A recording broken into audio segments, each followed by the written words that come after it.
I think it comes down to being confident in yourself, understanding that everyone goes through their different emotions and feelings around their situation, and that all of those are okay. And as long as you are always open arms to come into, um, then you're doing a good job as a parent.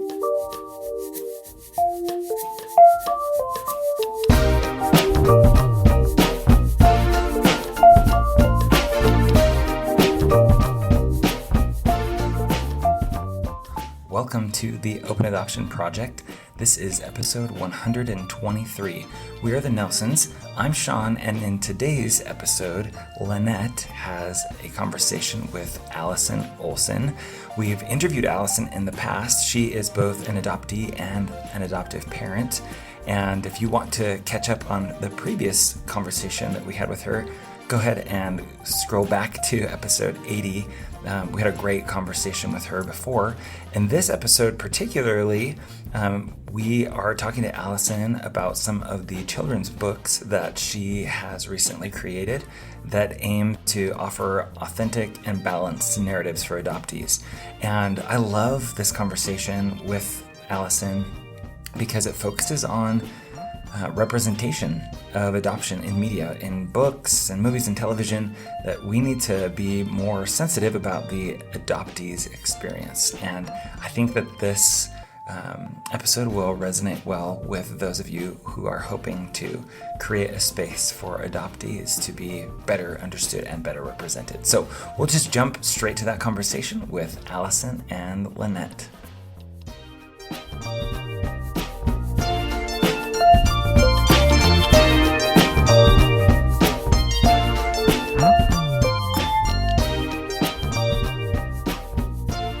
We are here on the podcast with Allison Olson. Allison has been on the show before. Welcome back, Allison. Thanks for having me. We're so happy to have you back. Can you introduce yourself a bit to our listeners who might not have heard your last episode? Sure. I am an adoptee, an adoptive parent, and an award-winning children's adoption book author. My adoption was closed. It was 1979. That was very common. Our daughter's adoption is open. But outside of that, we have very, very similar adoption terms. So infant domestic adoption through an agency. And so those are some of our similarities, but the major difference being closed adoption and open adoption. And I think preparing for her adoption is what made me realize I needed to write children's books to have the perspective of an adoptee, like that lens in the book. And I know I believe we talked about this last time, but I can actually tell when I pick up a children's book about adoption if the person that wrote it is an adoptee, an adoptive parent, or really is outside of our adoption community and just a well-known author that was interested in the topic. That's fascinating. How can you tell? Yeah. Because of the different perspective that they're writing from. It's pretty evident to me when I pick up a book. You can like take the cover off of it and whatever, and I can still be able to tell you. So if someone is not touched by adoption at all, right, just a famous author that's writing about it, they usually are pretty far separated from some of the like current positive adoption language, even, I know we talked about it last time, but like the lucky narrative, that I'm, working so hard to move children's literature away from for the adoption narrative. And then I would say from the adoptive parent standpoint, they tend to be a little unbalanced, where it's a lot of we love you so much, and the birth mom struggled, instead of we loved you and we struggled with infertility, and the birth mom loved you and she struggled. Like it just tends to not be as balanced, which again was like my focus and in my first book, Surrounded by Love, was to have it be all of the love that surrounds from both sides. Yes, I love you are addressing that. That's so important, so needed. And your voice as an adoptee and an adoptive parent is really unique and I think offers so much. Thanks. Yeah, so tell us about what you're working on now, what your current projects are. So I have two new books releasing this fall. I'm very excited about them. They launch on the 21st of October. The ebook comes out a few weeks before that at the end of September, all releasing on Amazon. Um, it is actually both of these books are two different renditions, two different versions of my first book. My first book is Surrounded by Love, an open adoption story. And I wanted there to be representation. What I was realizing as I was reading the books that were out there in the market, and especially the highly recommended, easily to find, you just Google adoption, children's adoption books, right? Or best books to, get for an adopted child, or, and any of those kind of Google searches. And I was noticing that there were actually not that many that highlighted the LGBTQ community. And I thought that was interesting considering that of that community as parents, there's a high percentage of them that are adoptive parents. And I found that actually between the two, there were even fewer with the two adoptive moms being represented. So yeah, and I just felt like it was so important because again, my whole goal with all of this, my passion and my mission is to change the adoption narrative from the lucky child to the loved child. And I want adoptees to grow up feeling confident, having strong self-esteem around I'm adopted. I've seen representation that mirrors my story at least in these books, and that was just really important to me. And so I worked with my illustrator, who I love. She's amazing, Darlie. She goes by Happy Lee, so which is evident in all of her illustrations that she's very happy. But she helped me to kind of be able to pull together this these two additional families. And we also changed out the birth mom and the adoptee so that it was representing these separate different families. But we kept the same element. I know we talked about this last time. It's my Easter egg that I only say on podcasts. So in the book, uh, each of the characters has a main color, and then she makes sure that the young adoptee, as they grow up, they have each color represented on them. So that is consistent across all three books. I love that so much. And I love how child-centric your thought process has been in approaching this project and in seeking more representation. So I would love to hear your thoughts on why you feel representation matters for adoptees. I think representation matters for everyone.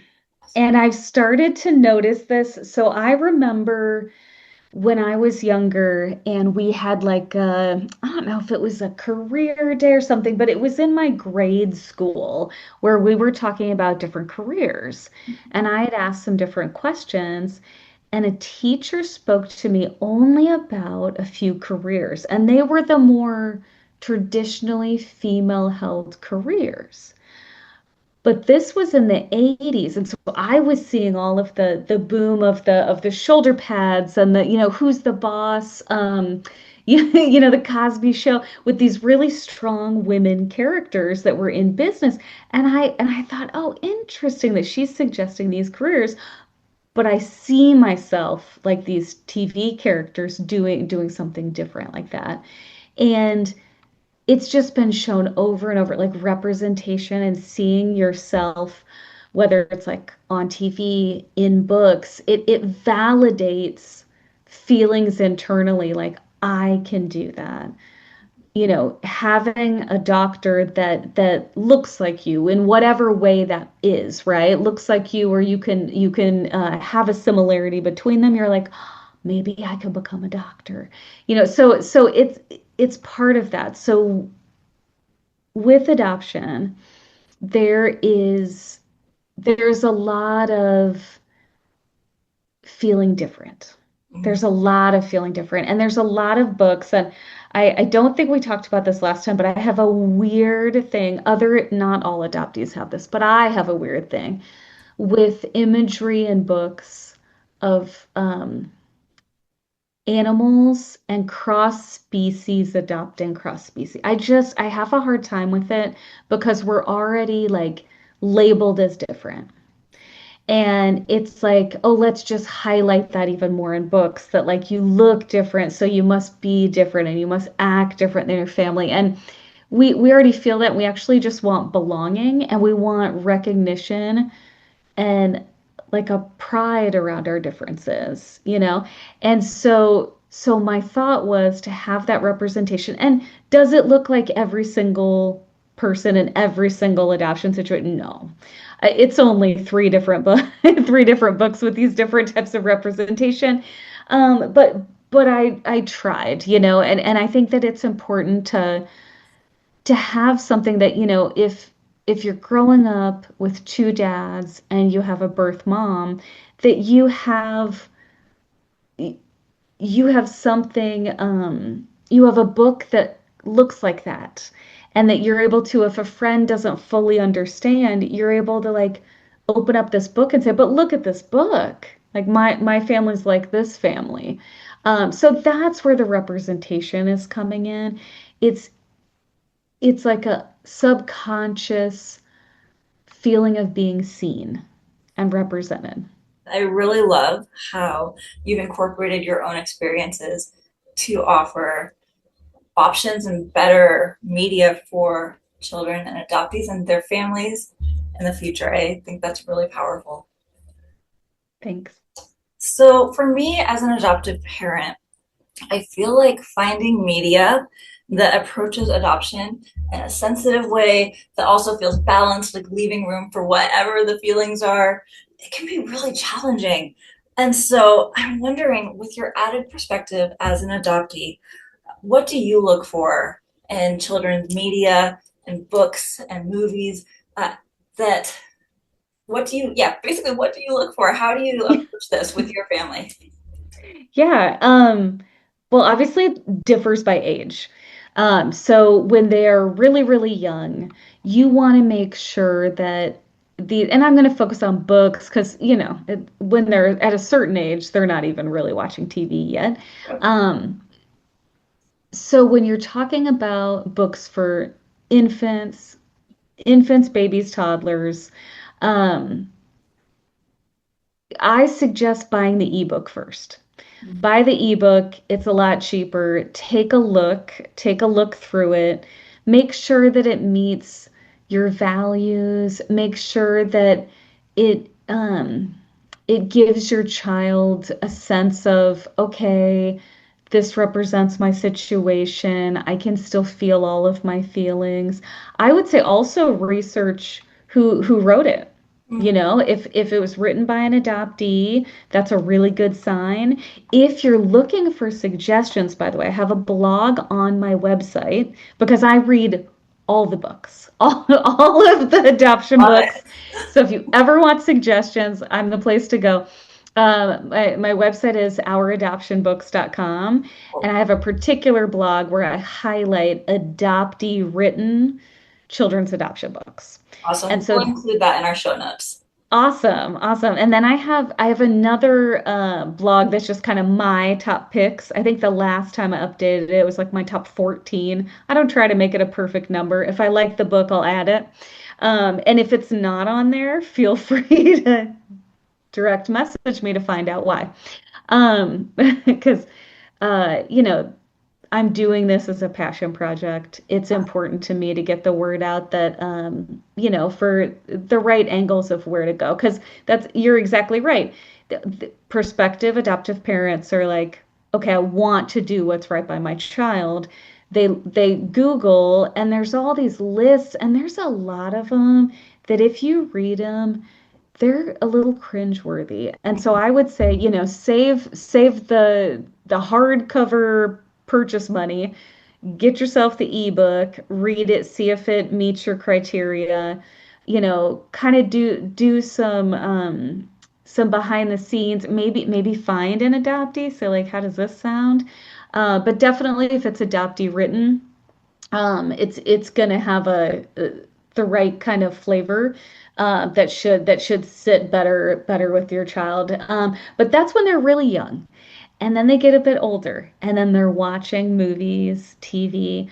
Then let's even add in your own adult friends are watching movies and TV.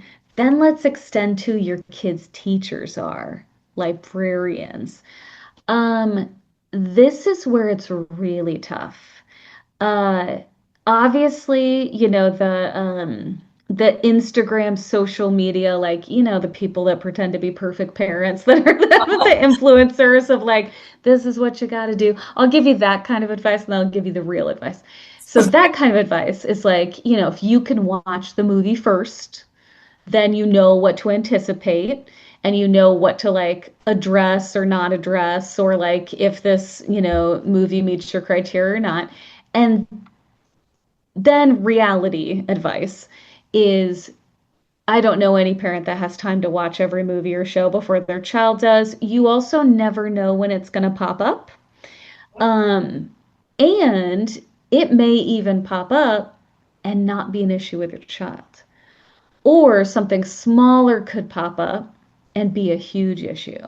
So it's just more about how you react in the moment around it. One thing, though, to know is that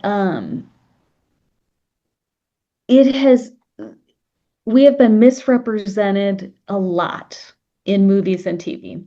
So especially if you're taking some older movie, it can even be a current one. I mean, just very misrepresented for quite a long time. Nowadays, they're doing a much better job. So, like Angela Tucker, who's a very, very famous adoptee and works in the industry, very well known. Her book is amazing. Go out and get it. So you should be grateful. Um, she actually helped with This Is Us. They hired her to help with the writing to make sure that every adoption story, right, where the guy was finding his birth father and then the birth mother, and then they were going to adopt, and then the sister was going to adopt to infant adoption. So it a whole bunch of different situations, and she guided that through. So that is one that is, to me, top notch for adults. Obviously, you're not telling your 7-year-old to go out and watch This Is Us. Um, but I would say keep it in mind because it is everywhere. Mhm. So, and I actually get friends that ask me my opinion about different movies.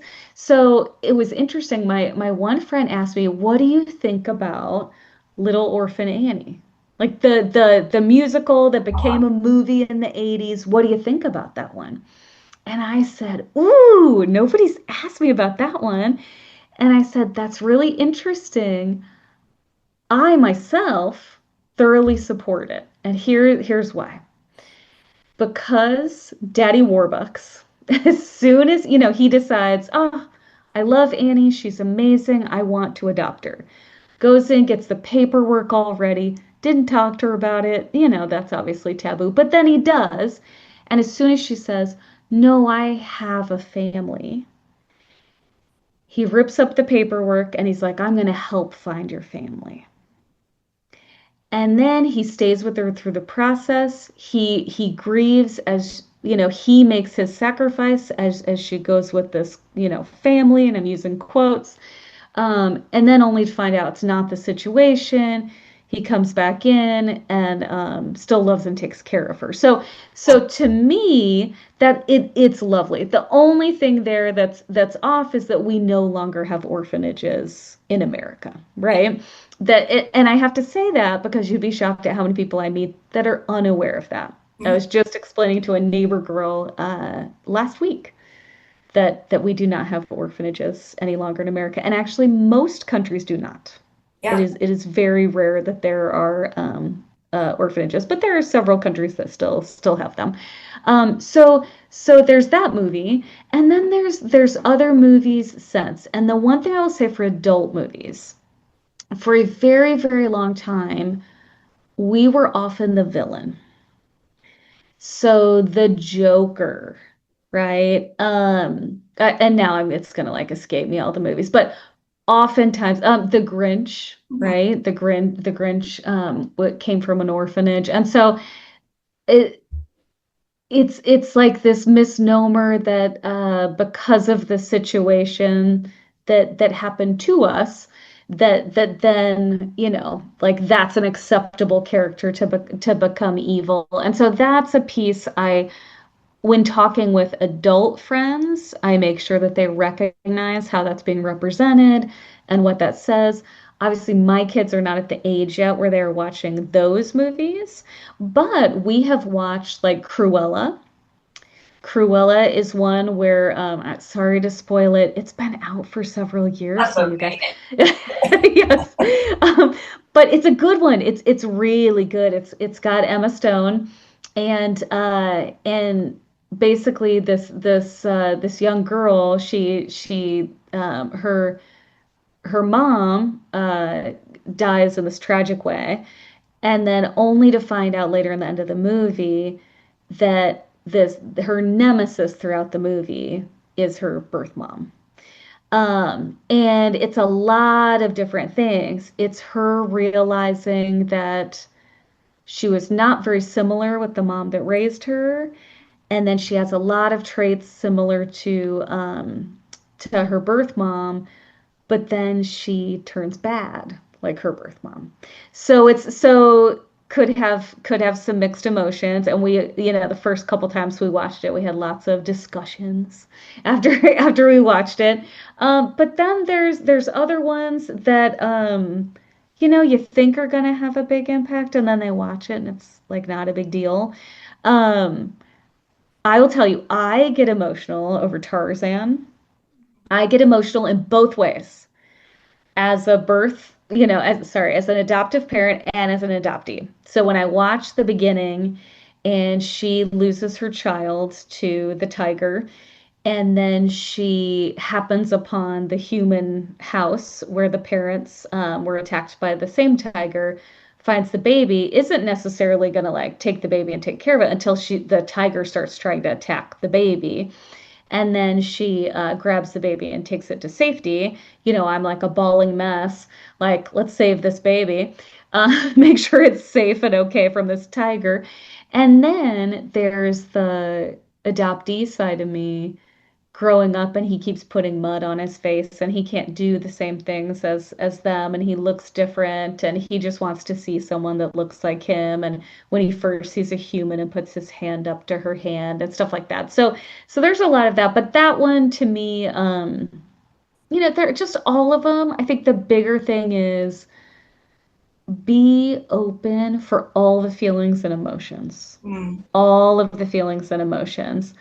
um like in our household, very much, my youngest daughter has two moms, and she has siblings on the birth side, and so we talk about them just like an extension of our family, Yeah. and and so that is really important to have that conversation. But I am as prepared as I can be for in the future, when she's a teenager or even a preteen. There might be times where it's, I don't like you.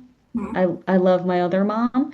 And that stuff can be hard, but it's also what teenagers do and what they say. And so I think it comes down to being confident in yourself. I think it comes down to understanding that everyone goes through their different emotions and feelings around their situation, and that all of those are okay. And as long as you are always, instead of like an open door, but like open arms to come into, um, then you're doing a good job as a parent. And that's the one thing, like the reason I come on these podcasts is to talk about that. By even listening to this podcast, to try to learn and understand how to be the best adoptive parents like we all can be, that already says you're a good adoptive parent, because you're trying to learn, you're trying to understand, and have the confidence when these things come up Mhm. that all of the years you have spent loving and caring and listening and teaching and guiding and putting the band-aids on the owies, that all has a huge impact on that child, and nothing can take that away. Additional relationships and additional love does not take away existing love. And so that's the biggest thing to kind of remember in all of this. So I think just being an open door, because even if you're super protective, you can only watch this and this and this, and I have to see it first before you watch it. They will reach an age where they're going to be in somebody else's car, in somebody else's house, on some device, and they're going to see something, or even not see it, but hear about it from a friend. Yes. Um, and and it's more around how do they handle and process what they've heard and what they've seen? Do they feel comfortable coming to you to tell you about it? And then kind of how you react from there. I love that. You have so much wisdom, Allison. So I love, you talked about being open to feeling all of the emotions, being confident in your role, understanding the process of working through these challenging emotions and figuring out, like letting your child have that space to figure out how they feel about things, validating those feelings, and having open arms. Is there anything else that you want to share today about adoption, about your books, and about supporting our kids? Thanks to everyone that has been listening. This is an amazing podcast. It's one of my favorite that I listen to as well. And yeah, thank you for helping to support the book launch. And both of the books, they're Surrounded by Love, an open adoption story, 2 adoptive moms and 2 adoptive dads versions. And they come out on the 21st of October. Allison, thank you so much for being here. Thanks, Lynette.